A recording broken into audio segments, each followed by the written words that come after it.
Добро утро, колеги, Добро да утро. ве слушам.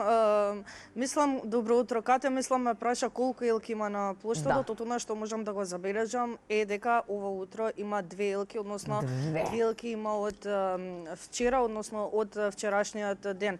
Ќе започнам со прво поставената елка, со оглед на тоа дека на некој начин имаше голем број на критики од страна на јавноста за тоа дека е лошо украсена, односно недоукрасена, мала и крива. Вчера, освен тоа што беше доукрасена, беше поставена и уште една елка на самиот плоштад. Другата елка која што вчера беше поставена може да се види од мојата лева страна, односно веднаш од спротивната страна на веќе поставената елка, односно другата страна на фонтаната Воин на Конј. Разликата помеѓу овие две елки е тоа што новата поставена елка е малку повисока од првата поставена, но се слични по форма и големина, и она што може да се воочи како очигледна разлика е дека оваа елка нема лампиони како старата и други новогодишни додатоци, туку има само новогодишни сјалички кои што не знам дали моментално може да се забележат со оглед на тоа дека не се вклучени. Вака изгледа ново поставената елка, оние кои што не ја виделе во текот на вчерашниот ден, слободно денеска може да прошетаат низ градскиот плоштад и да ја видат, па да видиме дали ќе им се допадне ново поставената елка.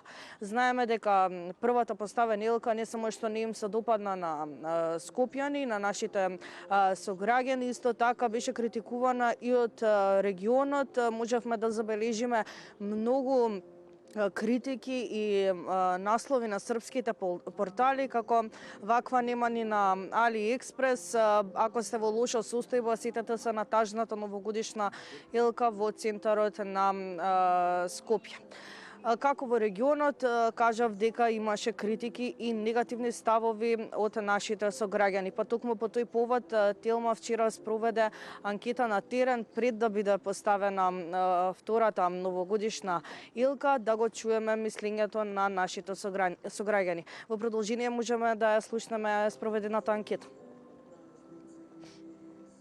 За задоволство за украсеното не треба уопште да помислуваме. Значи, ова е жива беда, ужас, срамна. Град милионски сме више.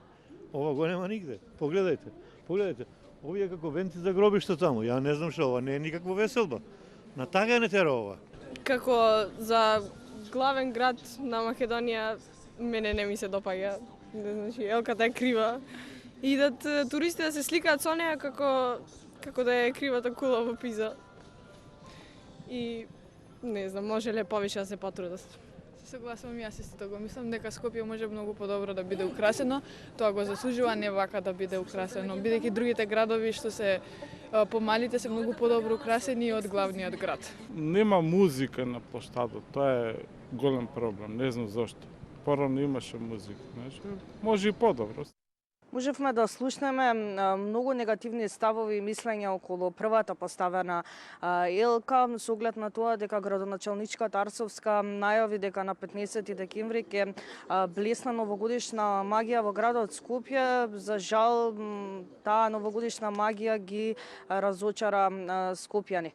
Таа исто така истакна дека украсувањето на градот ќе чини 30.000 евра, но не е јавно објавено која фирма ја добива сума се уште.